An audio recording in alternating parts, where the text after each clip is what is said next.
Le 5 juin 2026, l'État a divisé par 4 ce que vos panneaux solaires vous rapportent et supprimé la prime de 480 € qui allait avec. 7 semaines plus tard, la plupart des vidéos que vous trouverez sur le sujet vous donnent encore les anciens chiffres. Voici les vrais. L'arrêté du 1er juin 2026 a été publié au journal officiel numéro 129, le 4 juin.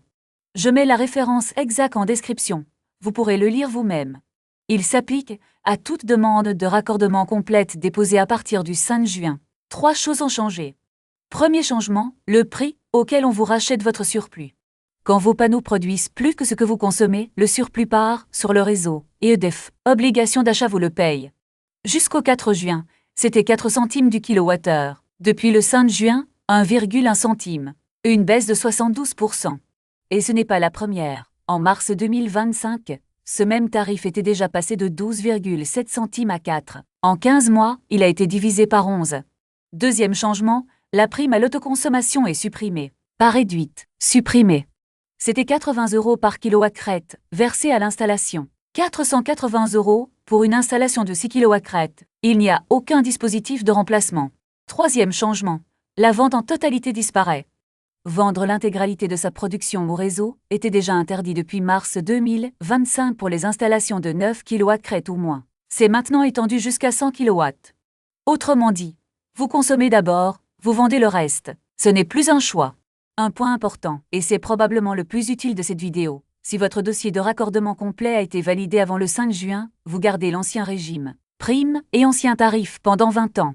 Le texte est pas rétroactif, donc avant de paniquer, vérifiez la date de validation de votre demande de raccordement.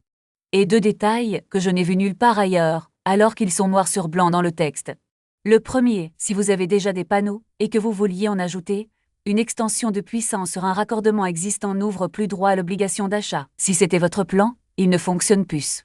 Le second, l'arrêté plafonne le rachat à 1600 heures par kilowatt-crête et par an. Au-delà, l'électricité injectée n'est plus achetée du tout. Rassurez-vous, pour une installation de 6 kW, ce plafond est à 9600 kWh et vous n'en injecterez qu'environ 4300. Ça ne concerne pas le résidentiel. Je vous le signale parce que c'est dans le texte, pas pour vous faire peur. Maintenant, ce que ça change concrètement. Je prends une installation type 6 kW en France métropolitaine avec un productible moyen de 1100 kWh par kilowatt-crête et par an.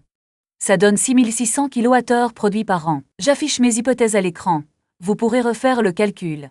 Sans batterie, un foyer autoconsomme en général entre 30 et 40% de sa production. Je prends 35.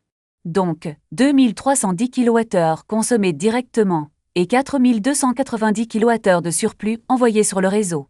Avant le 5 juin, ce surplus vous rapportait 172 € par an, plus la prime de 480 € au départ. Depuis le 5 juin, le même surplus vous rapporte 47 € par an, et 0 prime. Sur la durée du contrat, 20 ans, l'écart est de près de 3000 €, 2970 précisément, dont 480 perdus immédiatement. Même maison, même installation, même orientation. 7 semaines d'écart sur une date administrative. Et si vous autoconsommez davantage, disons 45%, l'écart tombe à 2585 €. Moins vous dépendiez de la revente, moins la réforme vous touche. Retenez cette phrase, on y revient dans 30 secondes. Voilà le vrai enseignement de cette réforme, et il n'est pas dans les gros titres. Aujourd'hui, le tarif réglementé de l'électricité est à 19,4 centimes le kilowattheure. On vous rachète votre surplus 1,1 centime. Un kilowattheure que vous consommez vous-même vaut donc près de 18 fois un kilowattheure que vous revendez. Avant la réforme, ce rapport était de 5 pour 1. C'était déjà défavorable, mais la revente restait un complément qui comptait. À 18 pour 1, elle devient anecdotique. 47 € par an, c'est moins de 4 € par mois.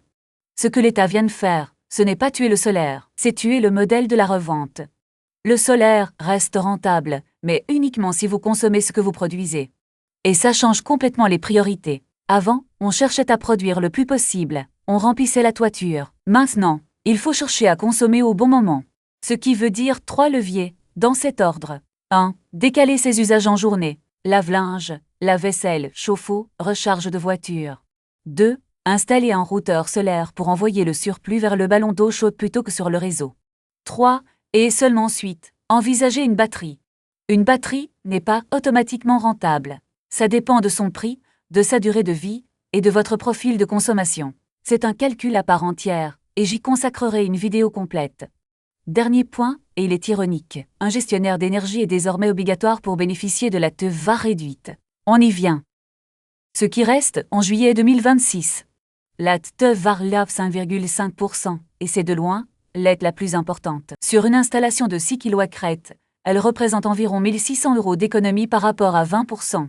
Mais elle exige 5 conditions cumulatives: puissance de 9 kW crête maximum, logement de plus de 2 ans, panneaux certifiés bas carbone, teneur en métaux lourds limités, et présence d'un gestionnaire d'énergie.